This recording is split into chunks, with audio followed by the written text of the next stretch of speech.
Cheesy the Podcast, presented by Just Cheesy Productions.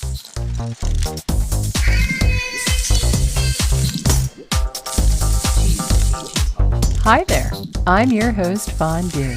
In this week's episode, we're going to be talking about conspiracy theories. Ooh, conspiracy. We're also going to talk about cheese rolling. Did we miss it? Yeah, we did. Aww. We're going to talk about skincare and cheese. Skincare and cheese? And of course, we're going to tell a very cheesy joke. Yeah, we are. Stay tuned for Season 2, Episode 4 of Just Cheesy, the podcast.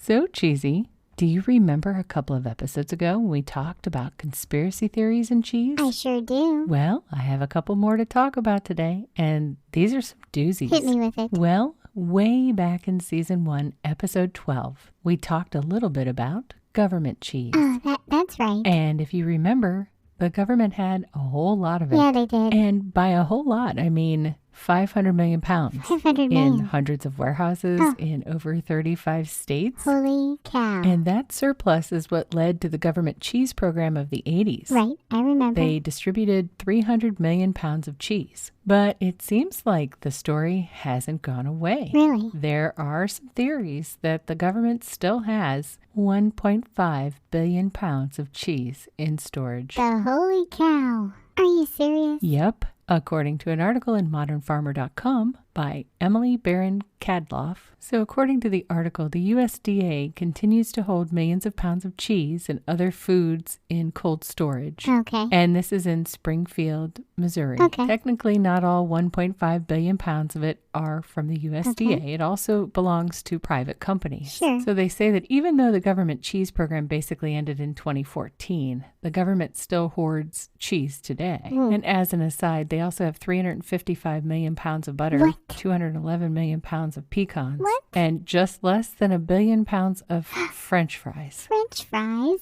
Holy cow. It's said that the current intent of the program is to use in food assistance programs. Okay. And according to news-leader.com, they say that there are rumors of Kraft Heinz being one of the companies that stores cheese in the caves. Okay. And let's be clear, these aren't the kind of caves that have stalactites and stalagmites. Oh, yeah, right, yeah. It's part of a 3.2 million square foot warehouse Whoa. under Springfield, Missouri. Wow. And according to this article, cheese only takes up a portion of the leasable space in the caves. Really? It started in 1946 as a limestone quarry. Wow. And it has 50 different companies. It employs 600 workers Whoa. and sees 600 trucks per day. Wow. It's used for things like cheese because the warehouse is about 60 degrees and it's energy efficient. That makes sense. 60 degrees Fahrenheit is 15.56 degrees Celsius. Cheese caves, not a sponsor. And since they're not, someone else's ad will go right here.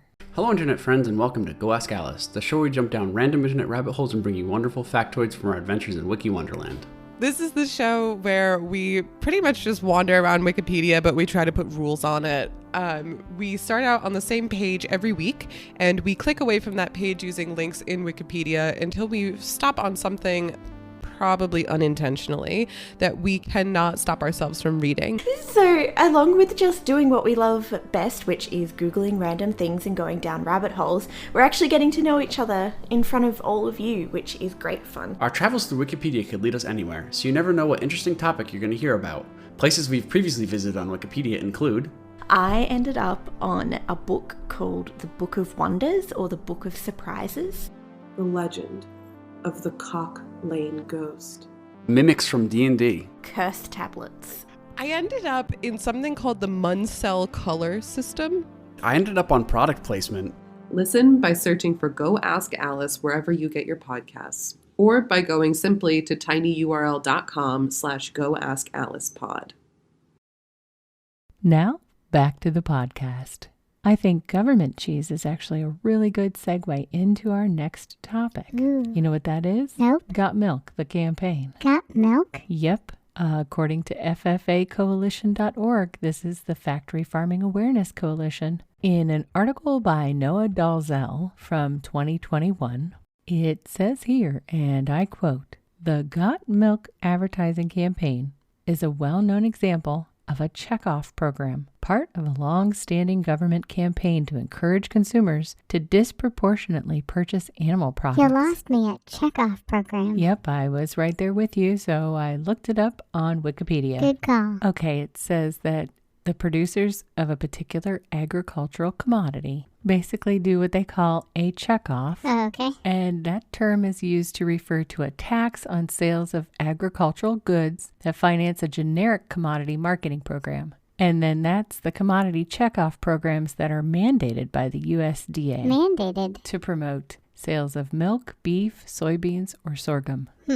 Interesting. They say the checkoff programs attempt to improve the market position of the covered commodity by expanding markets, increasing demand, developing new uses and markets. And these checkoff programs amount to $750 million per year. Holy cow. Let's see if you recognize some of these. Blank does the body good. Milk, of course. That's right. Good job. Got. Milk. Yep. Pork. The other. White meat. Yep. The incredible. Edible. Egg. Beef. It's what's for. Dinner. You got it. Wow. I guess there's also been some scandals related to this. There was a problem with the mushroom checkoff that violated constitutional free speech. What? Okay. I guess the Egg Board had a scandal where they were trying to halt Really? sales of egg-free vegan Just Mayo products. Oh, no. In this scandal, an Egg Board executive was caught putting a hit out on someone. Holy cow. But it's not just the checkoff program where the USDA is getting involved and hiding as what this new article, MotherJones.com, says, quote, hide the glut in junk food strategy. Hide the glut. The government uses a group called Dairy Management, Inc. It's a marketing group overseen by the U.S. Department of Agriculture. Okay. The article suggests this goes back all the way to the 1990s Wow. when Pizza Hut started serving stuffed crust pizza. Yum. Taco Bell rolled out its quesalupa, which had the first shell stuffed with melted pepper jack. In 2010, Domino's changed its formula to have 40% more cheese. Yay. With all the advertisements and all the extra cheese in our fast food, we've still got 1.4 billion pounds of cheese in those cheese caves. Yeah, we do. It's time for my favorite segment. This week in cheese. Not only is England celebrating a jubilee, but on the 5th, they celebrated the cheese rolling race Uh-oh. in Gloucestershire. Oh, no. And hopefully I said it sort of close. I'm so sorry. Oh, I'm sure you butchered it. According to an article in golfdigest.com by Coleman Bentley, they talk about this sport. It's an English tradition where people roll cheese down a hill. Really? Now, this sounds a little bit boring, Yeah. but it's one of the most dangerous events. Really? And according to Thrillist.com, in an article by Janae Price, for the first time in cheese rolling history, an American woman from North Carolina won the women's race. Wow. And I'm sorry, I'm watching a video of this. This is the most crazy event I think I've ever seen. Wow. Imagine a super tall hill. Okay. Imagine hurling a giant cheese wheel down a super steep hill. Okay. Now imagine trying to run down a hill that's this steep to be the first one at the bottom. Oh. There is mass carnage everywhere on these videos. Oh, no. It's not running per se. It's Okay. more like a controlled fall for Oh. 200 yards or meters, I think they say. Oh, my. It's incredibly funny and it looks incredibly painful. I mean, this gal had bruises on her left leg, Oh. scratches. She burst a blood vessel in her hand. Oh, no. She said they're minor injuries, but she can walk and talk. It was very muddy. She had mud in her teeth, and she thinks she actually chipped a tooth. Nope.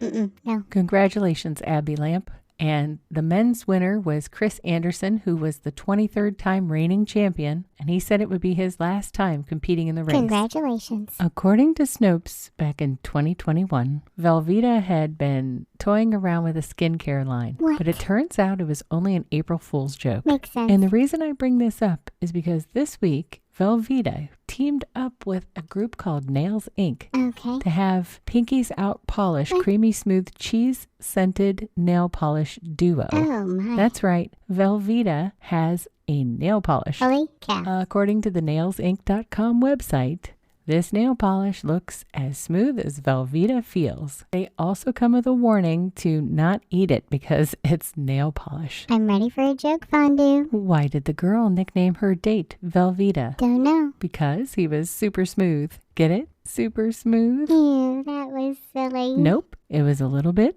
cheesy.